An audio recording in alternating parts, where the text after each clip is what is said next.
I am going to talk about multiplayer design. And I am only going to talk about 1/3 of multiplayer design because it's too big a topic to cover in an hour. How many of you here are game designers? Good. How many of you like really crunchy technical talk? Like design talk, not programming talk. Crunchy design talk. Good. The rest of you, I apologize. This might be hard to follow. We are going to talk about broad concepts like symmetry, teams, resource pools, agency, and trust. And talk about how those work when you're doing multiplayer game design. And go on a journey from designing for one player up to many. So that means we have to first ask, what is a one-player game? Are there any one-player games? You went, Are there? Yeah? How many of you have played a one-player game with someone sitting next to you on a couch saying, no, no, no, no, no, go that way? Have you all done that? Was the game still one player at that point? Maybe, maybe not. Defining even what a single-player game is hard. So if we start getting technical, we can say it's a game that you don't play in opposition to someone else. That's easy, right? If you're playing against someone, then it's not a one-player game. But it gets more complicated when we realize that many kinds of games are played in parallel with someone else. Each horse is playing a game, a race here, but the horses don't, crash into each other on purpose to kill them and knock them out of the race, right? They're not allowed to do that. So multiplayer games might not be in opposition, they may be in parallel, and multiplayer games might also be in collaboration with someone else. And that means that there are actually very few games that are truly ever single player. Even when we design one-player games, we have to worry about how their multiplayer design will work, because games are played socially. Games are fundamentally social. They are social learning tools. In Germany, people go on dates with board games in order to figure out how their date thinks, right? It also means that the boundaries of games are sort of tricky. Here in this country, you have Tour de France. Is training part of Tour de France? Training? Yes, right? Because you can break the rules during training. Therefore, it is part of the game,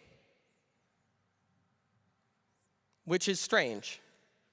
We don't think of that as being part of our game design.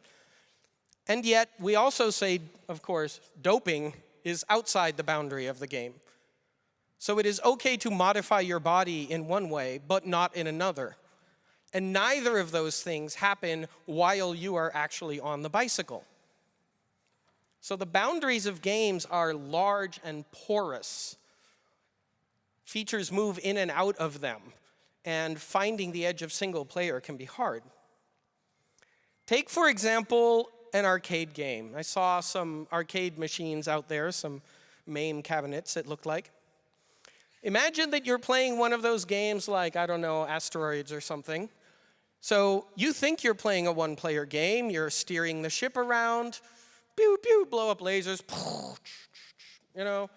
you do that. Meanwhile, your friend is standing over you going, no, no, no, no, go that way.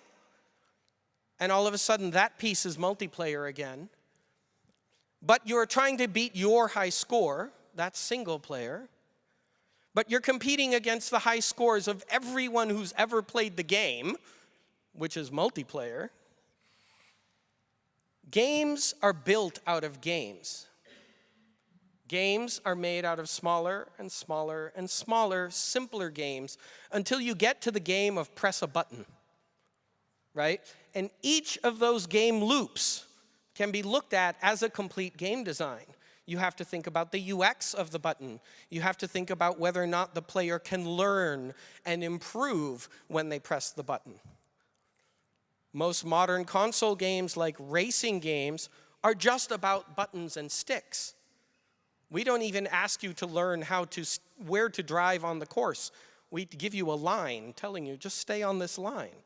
The whole game is in the controls. So games are made out of games, and that means that every game has single-player and multiplayer components because players create multiplayer around your games, whether you want them to or not. So let's look at one of the standard patterns. I mentioned earlier the horse race, but since we're in Lille, we'll use the mosquitoes again. Imagine that at that end is my poor body, and the mosquitoes are all racing to get there. First mosquito to get there wins. There is no direct opponent for the mosquito, right? They are just competing against themselves. Each mosquito is competing against themselves, and then we decide who got there fastest, and that is what gives them the victory. This is the standard pattern called a race. If we had instead score, we would have the pattern called a leaderboard. How many liters of Raph's blood has the mosquito drunk, right? And this one, you can play asynchronously. You can play it over long periods of time. And the game basically never ends. There are still people competing for the high score in Asteroids, which came out in, I don't know when, 1978 or something.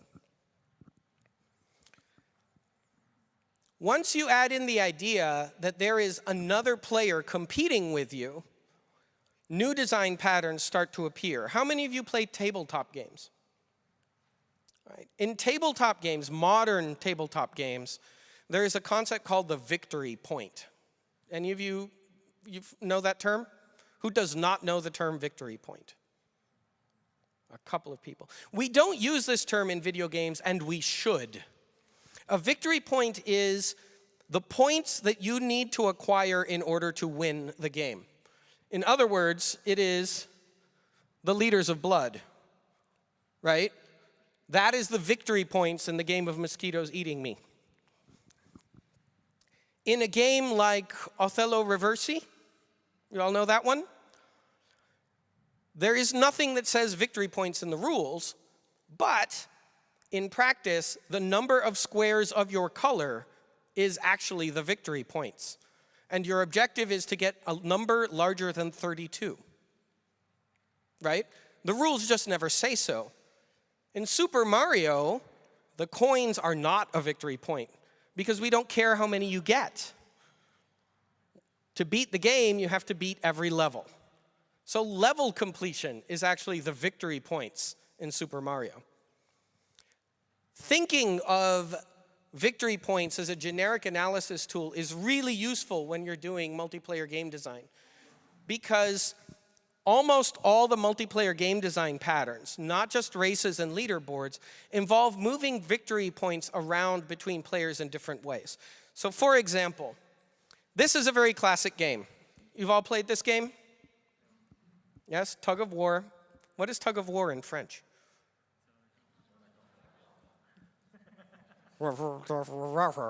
Okay. Now I know. There is a victory point going on here. When you pull the rope, victory is measured in how many centimeters from the center the mosquito is. Right? So victory points there are actually a resource that starts in the middle and goes towards one person or the other. Right? Towards one side or the other. And it moves back and forth. This is what we call a zero-sum game. Right? Zero-sum means it adds back up to nothing. It adds up to zero. Only one person can win. This is a concept out of economics. How many of you studied economics?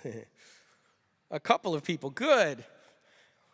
The best definition of this kind of model is the description of rival and non-rival goods that comes out of economics.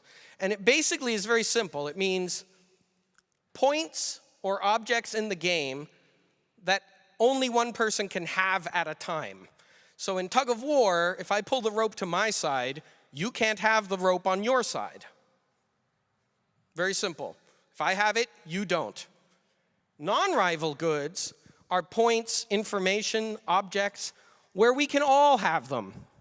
And it doesn't matter who has them in terms of possession, because they're public. More than one person can own them at the same time. If you think about a very simple game where I can just grab things off the table, grabbing non-rival goods, they stay there. Grabbing rival goods, they disappear.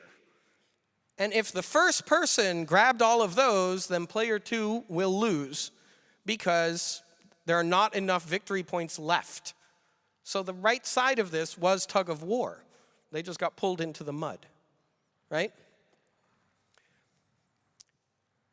If we try to apply this concept into something like what's going on right now, which would be, of course, the World Cup, we can see how the design of points moving back and forth, and some of them being rival goods that only one person can hold, and some of them being things that both teams can have, changes over the course of the game. So for example, there's only one ball on the pitch if you're playing correctly, right?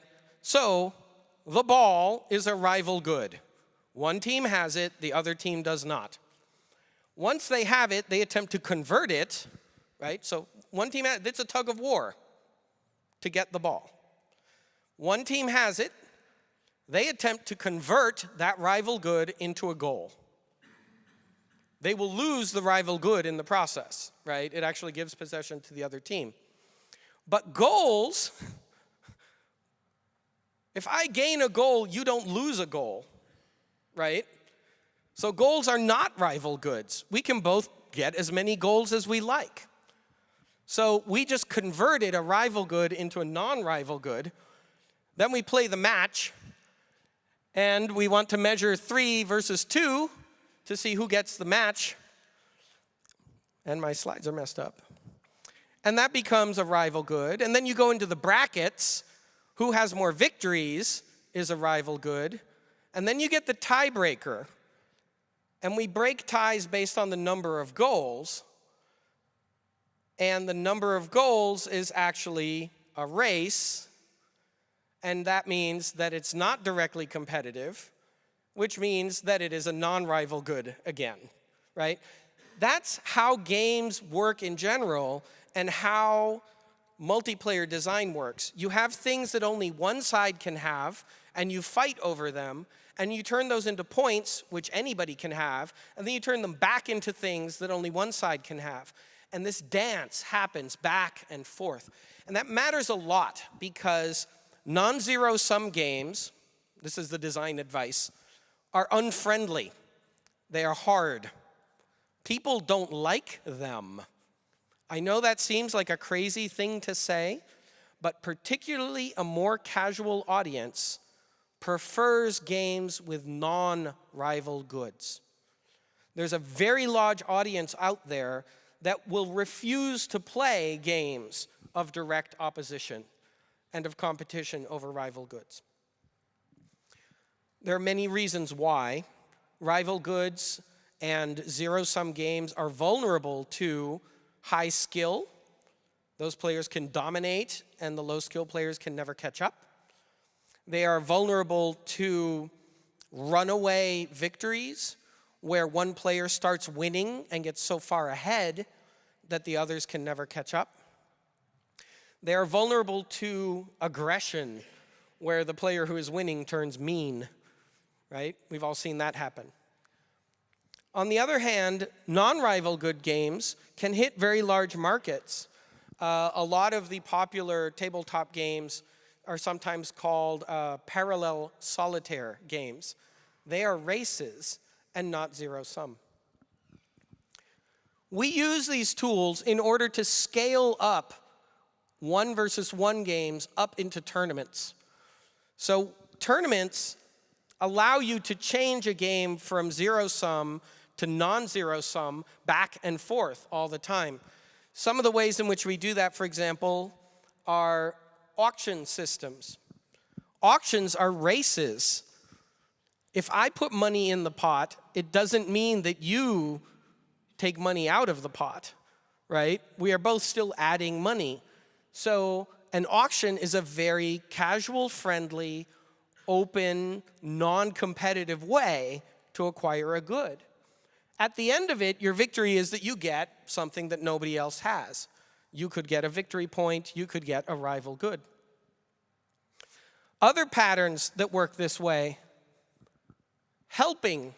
That person standing over your shoulder saying, no, no, no, no, go that way. A clue, a hint, a strategy isn't something that you lose when you give it to someone else. So it is a non-rival good. It's something that you can hand over and everybody feels good. You haven't lost anything and they have gained something. And that is why helping is probably the single commonest social strategy in games. Just giving advice. Races, of course, I talked about already. Leaderboards are just the measurement of non-rival good quantities spread over time. If somebody gets a high score, it doesn't mean that your score went down, right? So it lets everybody continue to feel good about it, unless, of course, they look at who's number 1 and realize that they're terrible. Handicapping is the system that gives some points to a player at the beginning. Some victory points, some advantage, something that allows players of lower skill to be able to feel competitive. That's another simple pattern for 1 versus 1. And of course, all the forms of imperfect information, any game in which your opponent cannot see everything, is really a game about non-rival goods, right? And huge amounts of common, everyday, casual games, card games, for example, are built around imperfect information precisely because they don't put people in direct competition, right? How many of you play, is Cards Against Humanity popular in France? Yeah. So Cards Against Humanity is a game about figuring out somebody else's sense of humor,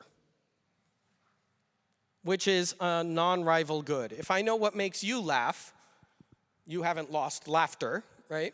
But now I know what makes you laugh, and I can also know what makes you laugh, right? Because nobody is really losing anything, it becomes more accessible and more casual. Okay, so even all of these simple patterns show up in all forms of simple single-player games.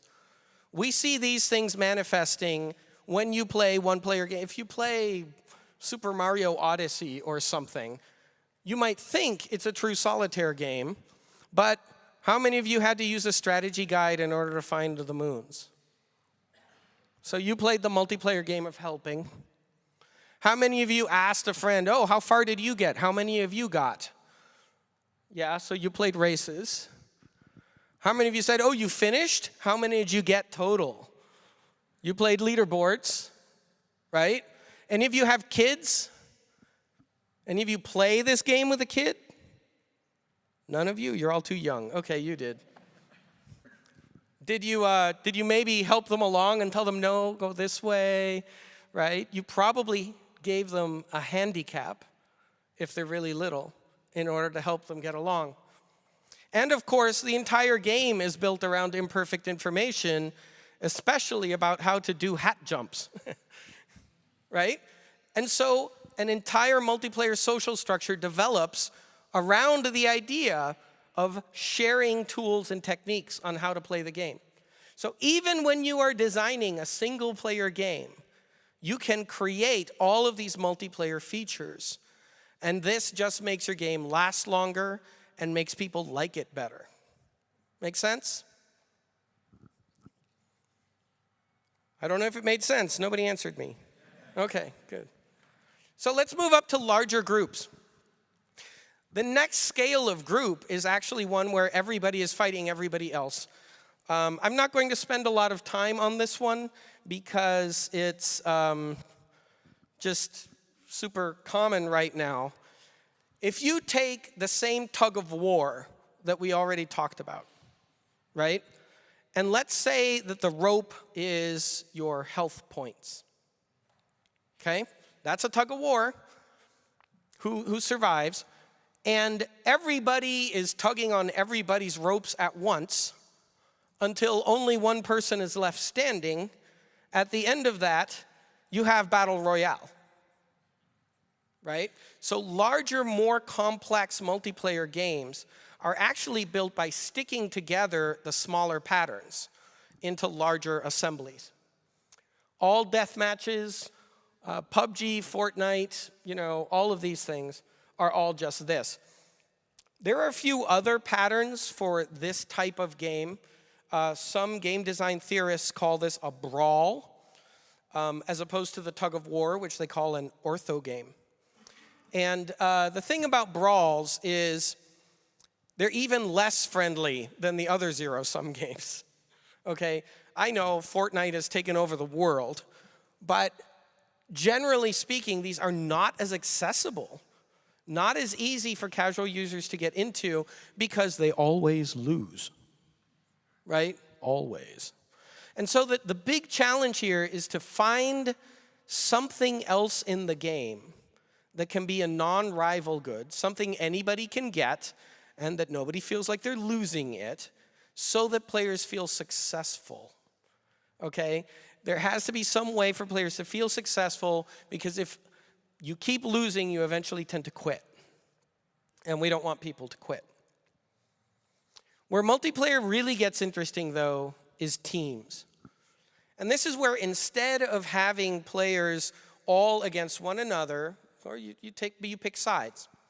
And sides have a whole bunch of interesting dynamics. The first big one I want to talk about is this difference here. And I'm not sure how well this translates into French, to be honest.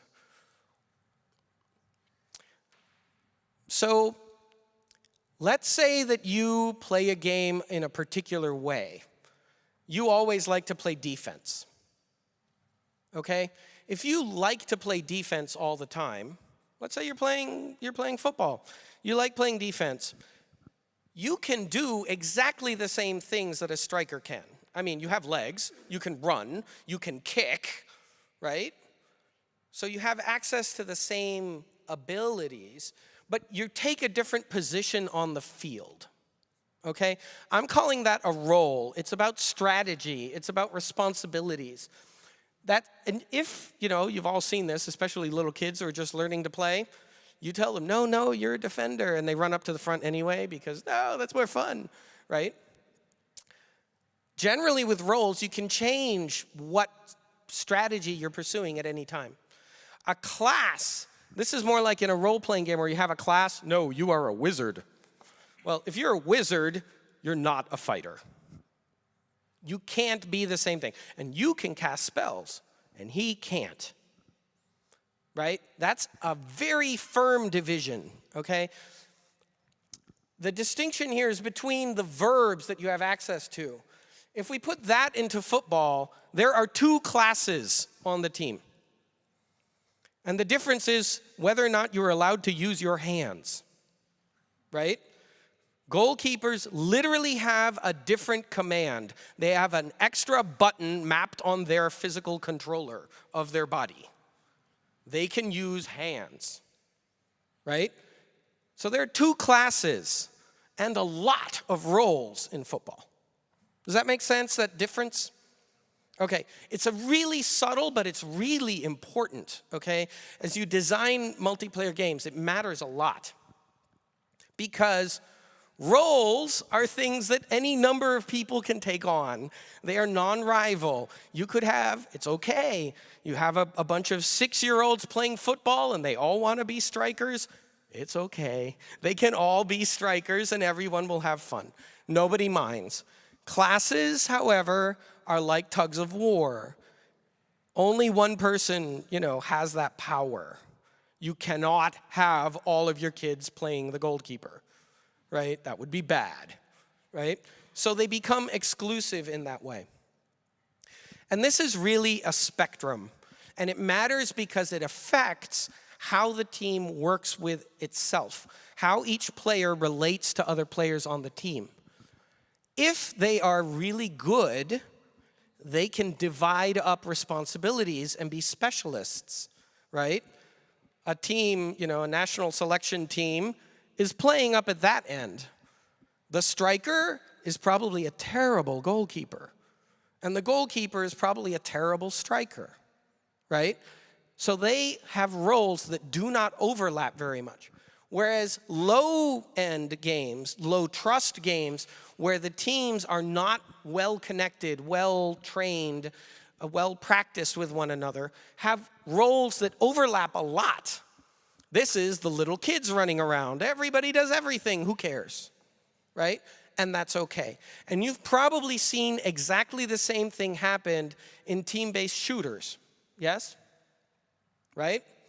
An expert team where somebody says, all right, I'm the sniper, I'm taking defense over here, you're our flag capture guy, who's our wingers? They win. Right? Because they have specialists, they know how to break up the tasks. But you can't be good at the high end and the low end without one critical ingredient, and that is trust. You have to know that you can rely on your teammate. You have to have that confidence that they will do their job that you cannot do, right? And that is where the trickiest part of multiplayer game design comes in. And the lens I want to give you is this, which is called the trust spectrum, which is actually the output of 2 years of research at Google. And actually Noah here was involved for a little while in it as well. And what this was a research project to examine the way in which trust works inside of multiplayer games. See if we could find rules for designing games that helped them be better team games or helped people's friendships improve. So let me tell you some of what we learned.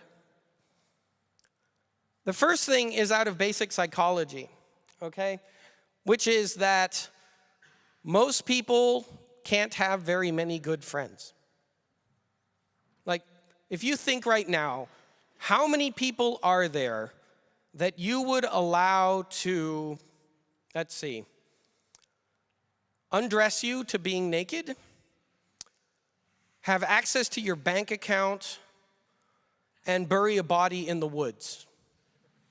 Like, how many people do each of you know that fit those three things? Your number is probably very low, right? Like, in fact, the answer worldwide is not more than 5. And that's based on psychological research, right? It's about the intimacy between people. 5 is probably all that you get. Then you have 15 people that are good friends, but you're not telling them about the murder, right? You have 50 people that, oh, sure, you'll go out to dinner with and you'll tell them, yeah, I'm having a rough time and things like that. You'll share things about yourself. And you probably have 150 that you think of as friends, right? And these levels, you've probably heard of Dunbar's number. Oh, you can never have more than 150 friends. That isn't actually accurate, but what they're talking about is this. They're talking about this result out of psychology. The thing is, when we engage in something like being on a national selection team, not that most of us have gotten to do that, those teammates have to be really high up on this scale. Maybe not bury the body, but they have to be pretty high up. Because we are giving them our bank account, right? If our goalkeeper can't do his job, then maybe everybody on the team loses their job, right? So it is a high trust relationship, and the game has to be designed to account for it. This is the way that actually develops over time. When you meet somebody, at first you have to orient yourself and then work towards finding things that you have in common with them, right? And then gradually over time you get to know them until you begin to form dependencies. Things where you rely on that person to do something. And the way we do that as humans is usually by starting out by giving a gift. And then we wait to see if we get a gift back. If we never get a gift back, then the person caps out. That's as high as they'll go, right? But humans are predisposed towards giving gifts in loops. And so with enough gift giving and enough trust building, eventually people move on up the scale. And remember, gifts can be of non-rival things. So they can be just of information. I hid the body under that tree. Counts as a gift, okay? It counts as a gift. It's a high-value secret. If we look at some games, how many of you ever played this one? Anybody? Or games like it? So, you know, this one here is Raiden, and it's best multiplayer. You can play it single player, but it's best multiplayer. The interesting thing about Raiden as a multiplayer game, this is a low trust game. The other player can suck. It's okay, right? I don't have to rely on them very much. Both players can do basically the same thing. They can shoot. That's about all they can do is shoot. So they have the same set of verbs, the same button mappings, the same actions. You can negotiate roles because there are pickups that you can go grab. Some pickups do high damage single shots, and some pickups do low damage wide shots. So you can negotiate. I'll play defense, you play offense. You go be the striker, get the big blue laser gun. I'll be the goalkeeper, I'll sit in the back with my big spread gun, right? So it allows players to pick up roles. Almost all of the resources in the game are effectively infinite. The big one that you have to tug of war over and agree who gets what is actually space on the screen, because you can block each other's shots. So it matters where the other player is standing. And so getting out of someone's way or letting them have the health pickup lets the players start giving each other small gifts and start building up the trust relationship. So this is a good example of a low-trust game that allows casual multiplayer play because it isn't full of zero-sum gameplay between the teammates. Once you get to something like Gauntlet, you've all played this one? The original, please, not Gauntlet Legends. Here, you actually supposedly have classes. You've all played this? How many classes are there in Gauntlet? Anybody know? 2. It's 2. I know you think it's 4, but that's just graphics. There's literally only one difference between the classes here. Warriors cannot shoot their axes through diagonal gaps in the wall. And everybody else can shoot through diagonal gaps. That's it. That's the only difference. There's some statistical differences around movement speed and around the damage of the shot, but that isn't access to verbs. Everybody can shoot. Everybody can pick up. So those are not class differences, right? Because class differences are about the verbs. They're about the actions. This means Gauntlet has loose roles, just like football and just like Raiden. And that is why it makes a great party game. People can very easily say, I'll take the back, you take the front. No, you're higher damage. I'll give you the gift, you take the healing potion, right? So it's a great game for building up that low trust relationship. Let's go look at the other end. Have any of you ever done this? You know, at a circus? None of you? Me neither. You know why? You know why this runs in families? You always hear about, oh yes, the great Romanian family of trapeze artists. Yeah, that's because you trust your mommy to catch you, right? It's a high trust situation. If they don't catch you, you know what happens, right? So here, the verbs are exclusive. Your verb is catch. My verb is fall, right? There's no overlap. You have to do your side or I die, right? So high risk, one resource pool, my life. This is very zero sum here, right? Very, very zero sum. And that means it's not very casual friendly. I mean, I just don't see trapeze gymnasiums, you know? It's just not a thing. Yeah, and we all know why that is, right? Because of this. Yeah. It's interesting to look at a game that successfully goes from low to high trust. The reason why football is the most popular game in the world is because you can play it all the way down at this end here, the end of the ball made out of string. You can play it with simple equipment. Some rocks and a street is enough. The size of the team doesn't matter. There's a game of football being played with 2. There's probably some of you who've played just this, you've played football with 1, right? Any of you ever just kick a ball against a garage door and try pulling off crazy shots? Yeah, right? So football scales. It scales all the way down to really low-end things that don't require a lot of trust and coordination between the teammates. On the other hand, it also scales all the way up. Where at the very high end, you know, if there's a scrum and you're all going for the goal and your striker's there and he's going to pull off a bicycle kick and you're right next to him, he could take your head off, right? And if you're out of position, it might happen. And he can't see where you are. And you can't quite see where he is. Because at that level of play, players are expected to just know where everybody is. They don't have a time to communicate. There's no opportunity to give that information. So they are always playing non-zero sum games of information exchange constantly. And they're exchanging, when you pass the ball, that is a zero-sum exchange, high risk, and often they pass it to where there isn't anybody yet, because they just have trust that the other player will be there to get it. That means we could actually take common games and graph them and say, oh, look, this game I've designed fits down here. I can play Raiden with a complete stranger, and it can be just as fun as if I'm playing it with my wife.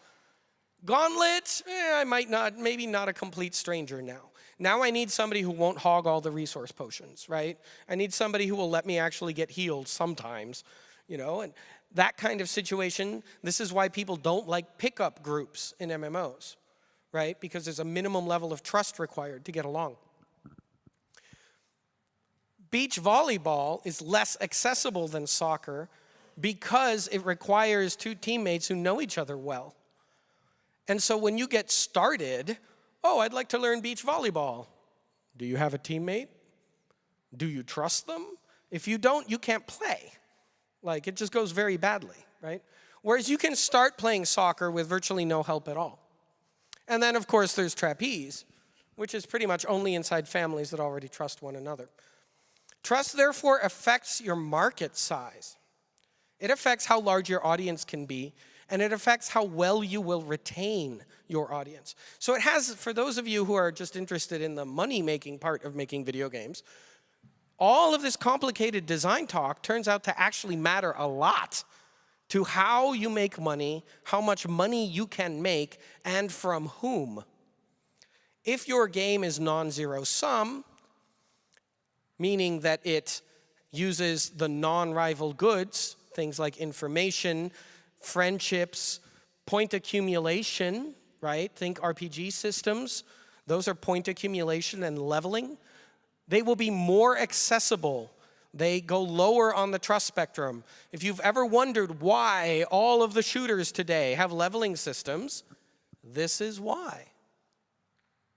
Because it enables that non-rival good dynamic. On the other hand, high trust games just about always have more depth, right? Because zero sum starts implying strategy and trade-offs. I will trade possession for a goal, right? Whereas, no, I'll just keep racking up soccer balls, right? If I just get 20 soccer balls, then, and I never trade them for anything. There isn't a lot of strategy there, right? So high skill ceiling, that means how much is there to learn? How long can the player keep learning and developing in the game? Those tend to be in games with high trust dynamics. And as accessible as things like leveling systems are, and as addictive as they are, you cannot point me at a 1,000-year-old leveling game. Virtually all our 1,000-year-old games in the world are zero-sum games because they retain. They have depth. They have more strategy to them. So you have a big trade-off here. This is why advanced players complain that RPG systems are just grindy and have no skill to them. The ideal, huge, mass-market successful game would have to cover both ends. It would have to have lots of non-rival ways of playing, non-zero-sum ways of playing, secrets, information exchange, racking up points, and would have to have zero-sum games of careful resource management, trusting your teammates, sacrificing your life for theirs. Does that sound like World of Warcraft to anybody? Right? So that's the trick there. There's a number of ways to look at, this is where we get really, really specific.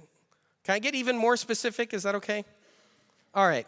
To get really specific, these are the big factors that you want to look for when you are designing the team dynamics. Do you all like charts? Here's a chart. I'm not going to read it. Basically, what you can do, take a picture. That's a good idea. Down this side here, we have structures. The structures are teams. At the low end of trust, you probably don't have them. At the high end of trust, not only do you make use of teams, they probably persist beyond a single game match. Right? Like, I don't know, Barcelona or Real Madrid, right? Roles. At the low end of trust, everyone can do the same things. At the really high end, you have extremely high levels of interdependency where one player cannot actually do everything. Agency is about the verbs and the controls.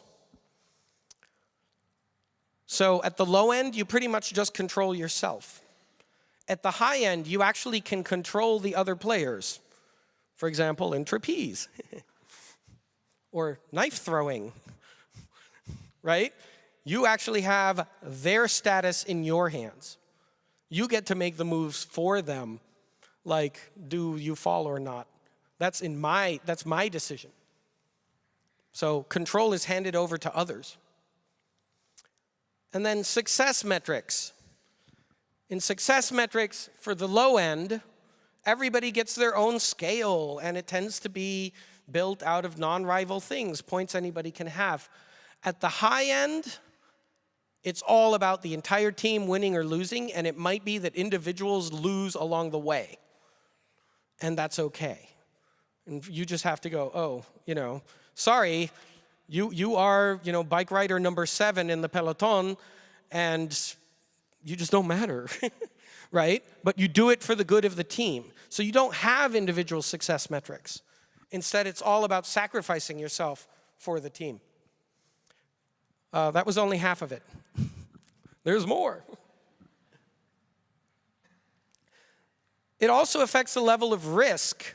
Individual risk at the level where players have low trust. If somebody lets you down, you don't lose very much. Whereas at the high level, you might lose your entire character and 6 years worth of WoW character building. Permadeath. Right? That's where really high trust dynamics exist. Trapeze and knife throwing are permadeath games. Information tends to be perfect at the low trust end. This is referring to information between teammates. Any of you play cards? Do any of you play what are now old-fashioned card games like bridge or canasta? Okay, these are games where you have to know your partner. And you do not have all the information because their cards are hidden from you. Those games start requiring high trust, and yet you have shared victory point pools, right? So you don't know everything, even about what your teammate is doing. Exchange. This means as you move things around within the team. World of Warcraft says low trust. We have a secure trade system with double-blind verification, right? That's a low trust system. At the high end is trapeze. I give you me. There's no press OK. At the high end in time, there's usually no room to think. High cognitive load, right? So you are constantly under an enormous amount of pressure. In fact, the easiest way to make a multiplayer game more team-oriented is to just make it faster. Just make it faster, and it will start developing high-trust mechanics automatically. And lastly, ownership. Who owns the stuff in the game? If we look at the games that I showed you earlier, like Raiden, through this analysis, you actually start seeing, look, Raiden, all of its things tend to fall down near the green side. And you look at football, and it goes all the way across, which is why it's accessible and retains users. And if we look at trapeze, it's terrifying.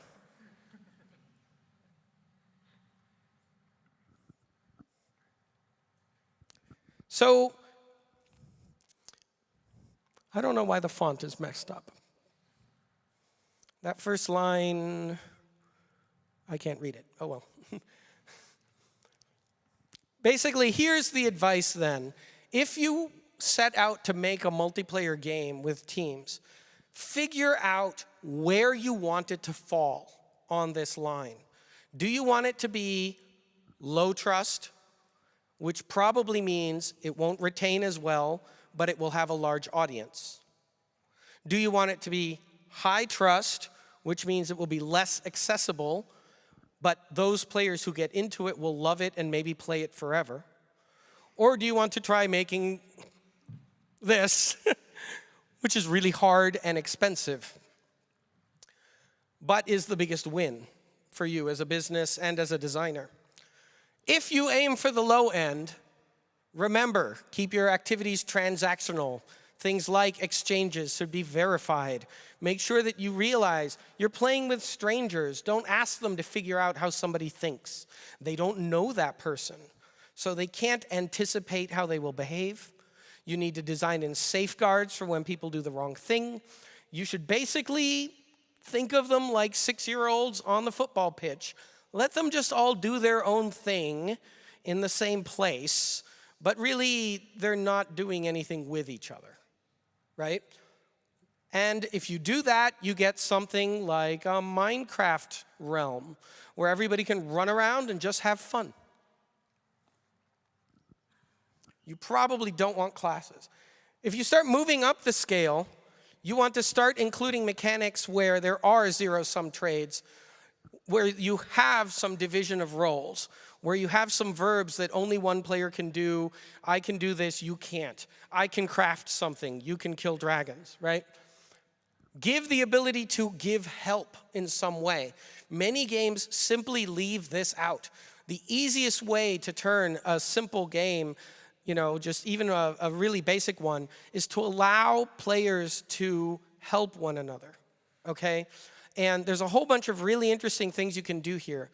Imagine if in Gauntlet, as you were running around, or in multiplayer Diablo or something like that, you could heal somebody just by standing next to them.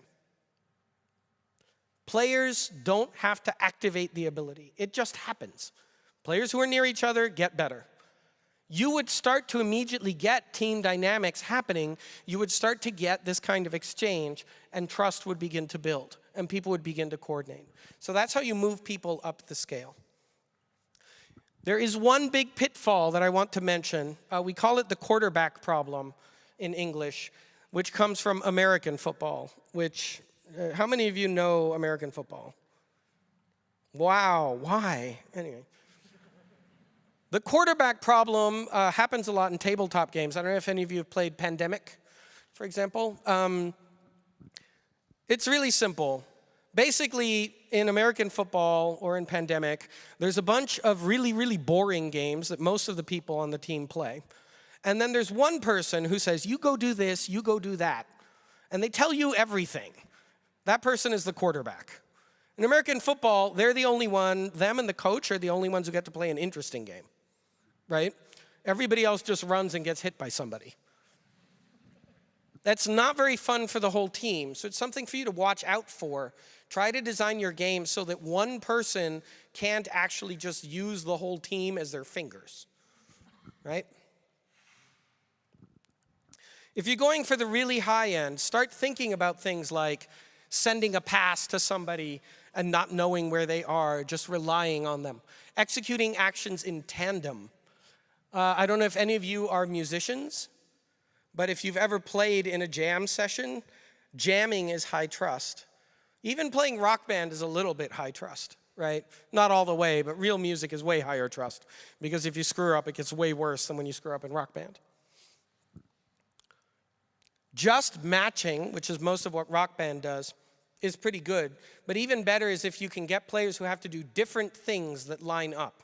So think about combo moves that move across more than one player, for example, which is what we like when we watch a great football match, right?